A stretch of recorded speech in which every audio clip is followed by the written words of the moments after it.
Gary, last time I heard from you, you were in France, and you sent me a picture of you on this boat when the hull was built, but the fiberglass top wasn't put on it. Yes. And so what is this boat?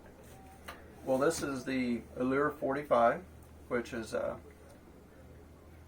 when I was on the boat, when I sent you that picture, is when I really, one of the times I fell in love with the boat, because just the aluminum ribs and the strength of it. So that wasn't your boat that you said? Oh, that was my boat. Oh, okay. So I really knew that's one thing I liked about the boat, and so this boat's a composite boat, so it's aluminum hull for strength, and then it's a fiberglass coach roof that makes it a little bit lighter, and they say it's easier to form it, make it more aesthetically pleasing, and for attaching stainless steel things. And it doesn't blister. And it doesn't painted blister. aluminum.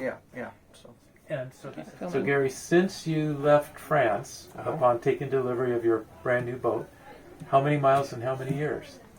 I took delivery in May of 2015, and so now it's been about 5.5 years approximately, and I just covered 50,000 miles about 2 weeks ago. And so we're... That's twice around the world. Yes. Have you gone around the world? Halfway. So you must have been doing a lot of... Yeah. We started... we were heading west, and then we turned around to head east again to pick up some things that we missed. So, like what? Like Raja Ampat. What's that? In Indonesia. It's supposed to be some of the best diving in the world, and it was fabulous, so we are glad we got that. And then everyone's told us that Alaska, it was like their favorite place to cruise, and so we decided to come to Alaska. From Indonesia? From Indonesia, yeah. So that's like a third of the way around the world against the prevailing winds. Yes. So once we, I think maybe go to Alaska one more time this next year, and then we'll start heading west again. And maybe we can get the circumnavigation complete before I have 20 years in. Have you been happy with the boat's performance? I have been. I've been in some pretty heavy seas, mostly in the North Pacific, some in the Atlantic, and it's always performed well.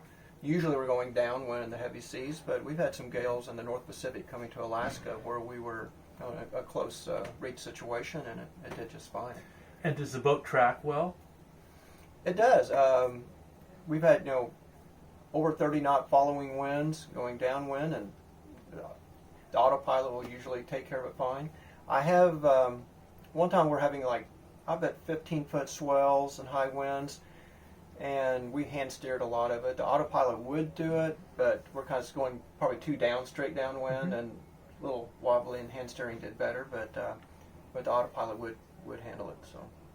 And what about storm conditions? Have you ever tried heaving to with the... Yes, in the North Pacific, at one time we were on a close reach as the wind spilled from 30 to 35 knots, and about that point it was kind of rough, and we decided, let's just heave to.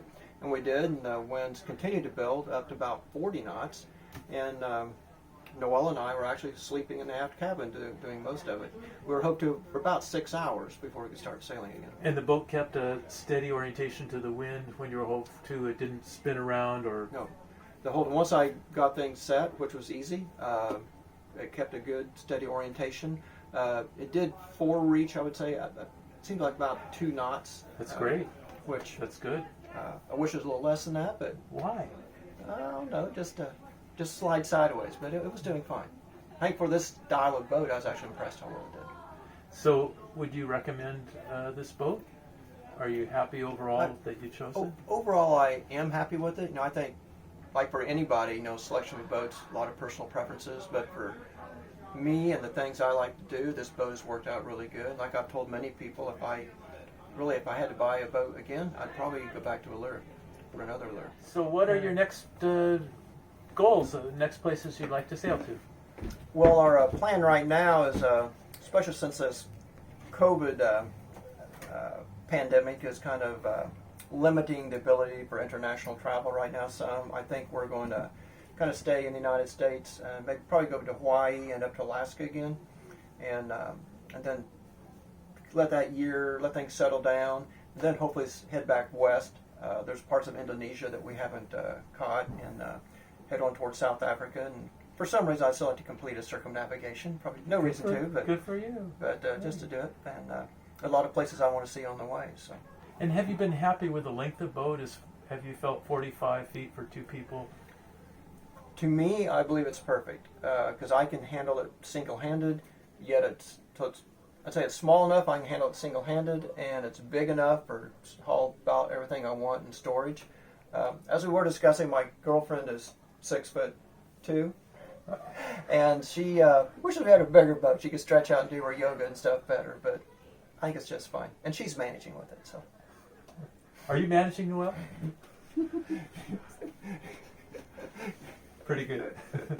Thanks a million. It's great to catch up with you. It was good seeing you again too. Been a while. Yeah, I hope it's not 5 years next time. Yeah.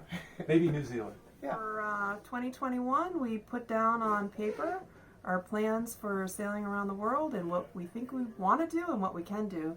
So we really would like to finish our circumnavigation, which would be Plan A, sailing to South Africa and to the Caribbean. However, due to the pandemic and the countries that are closed, we mapped out some other options, which would be staying in the Northwest Pacific, sailing from Mexico to Hawaii to Alaska. And another option would be to sail to New Zealand. And another option would be to sail up to the Northwest Passage. Northwest Passage? Yeah. However, since the cruise ships are not going through the Northwest Passage, we took that off the list because we need the icebreaker to be ahead of us to make sure we can make a safe passage through. So we're going to save it for yet another year. So our plan now is Plan B, which is to sail from Mexico, San Diego to Hawaii to Kodiak, Alaska, and then down the northwest coast of America, and then back to Mexico again for 2022.